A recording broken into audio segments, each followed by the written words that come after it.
प्रमाण के प्रामाण्य का निश्चय। यथार्थ ज्ञान प्रमाण है, किंतु प्रश्न होता है कि ज्ञान की यथार्थता का बोध कैसे होता है, उसके प्रामाण्य की कसौटी क्या है, जिसके आधार पर हम यह निर्णय कर सकें कि अमुक ज्ञान तो प्रमाण है और अमुक ज्ञान अप्रमाण है। प्रमाण के प्रामाण्य के निश्चय के संदर्भ में हमें 3 प्रकार की विचारधाराएं प्राप्त होती हैं। पहली, प्रामाण्य का निश्चय स्वतः होता है। दूसरी, प्रामाण्य का निश्चय परतः होता है। तीसरी, प्रामाण्य का निश्चय उभयतः होता है। पहली विचारधारा मीमांसकों की है। उनके अनुसार प्रामाण्य का निश्चय स्वतः होता है। हमारा ज्ञान प्रमाण रूप ही उत्पन्न होता है। उसमें जो अप्रामाण्य आता है वह बाह्य दोष के कारण आता है। ज्ञान के प्रामाण्य निश्चय के लिए किसी अन्य वस्तु की आवश्यकता नहीं है। इसे ही स्वतः प्रामाण्यवाद कहते हैं। दूसरी विचारधारा नैयायिकों की है। उनके अनुसार प्रामाण्य का निश्चय परतः होता है। वे ज्ञान का स्वतः प्रामाण्य स्वीकार नहीं करते। ज्ञान प्रमाण है या अप्रमाण, इसका निर्णय किसी बाह्य पदार्थ के आधार पर ही किया जा सकता है। इसे ही परतः प्रामाण्यवाद कहते हैं। तीसरी विचारधारा जैनों की है। भिक्षु न्याय कर्णिका में इस संदर्भ में लिखा गया है, प्रामाण्य निश्चयः स्वतः परतो वा।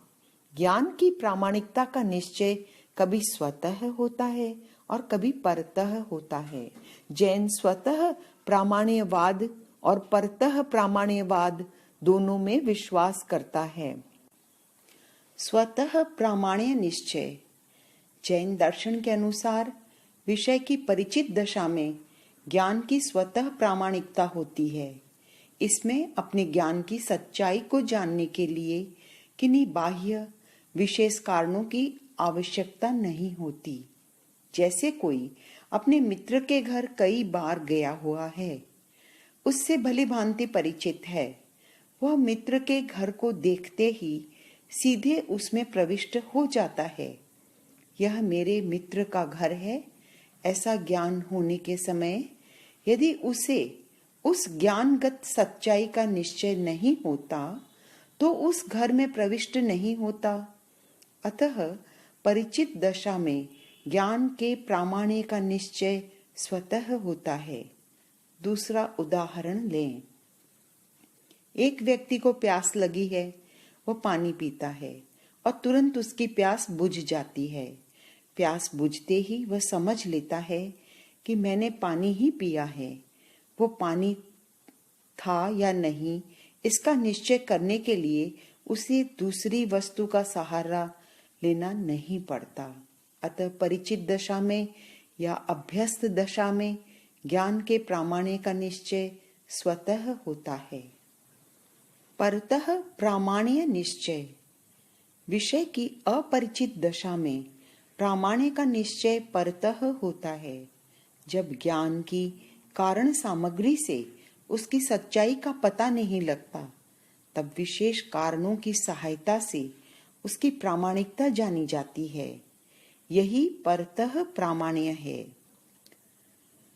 जैसे कोई व्यक्ति सुने हुए चिन्हों के आधार पर अपने मित्र के घर के पास पहुंच जाता है, पर फिर भी उसे यह संदेह हो सकता है कि यह घर मेरे मित्र का ही है या किसी दूसरे का। उस समय किसी जानकार व्यक्ति से पूछकर अपने ज्ञान के प्रामाण्य का निश्चय करता है। अतः यहाँ अपने ज्ञान की सच्चाई का पता दूसरे की सहायता से लगने के कारण यह परतः प्रामाण्य है।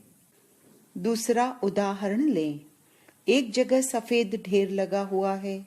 हमें ऐसा प्रतीत हो रहा है कि शक्कर का ढेर है, किंतु इसका निश्चय कैसे हो कि शक्कर ही है। तब हमने उसमें से थोड़ी सी उठाकर मुंह में डाल ली। मुंह मीठा हो गया तुरंत यह निश्चय हो गया कि यह शक्कर ही है। इस निर्णय के लिए पदार्थ के कार्य या परिणाम की प्रतीक्षा करनी पड़ती है। स्वतः निर्णय नहीं हो सका, अतः यह परतः प्रामाण्य है। जैन दर्शन अनेकांतवादी दर्शन है, अतः उसने एकांत रूप से प्रामाण्य को स्वतः मानने वाले मीमांसकों का तथा एकांत रूप से परतः मानने वाले न्याय वैशेषिकों का समर्थन न कर अनेकांत का अवलंबन लेकर दोनों का समर्थन भिन्न भिन्न अपेक्षाओं से किया। अभ्यास दशा या परिचित दशा की अपेक्षा से होने वाला निश्चय स्वतः प्रामाण्यवाद का साक्षी है। अनभ्यास दशा या अपरिचित दशा की अपेक्षा से होने वाला निश्चय परतः प्रामाण्यवाद का समर्थक है। इस प्रकार जैन दर्शन प्रामाण्य का निश्चय अभ्यास दशा में स्वतः एवं अनभ्यास दशा में परतः स्वीकार करता है।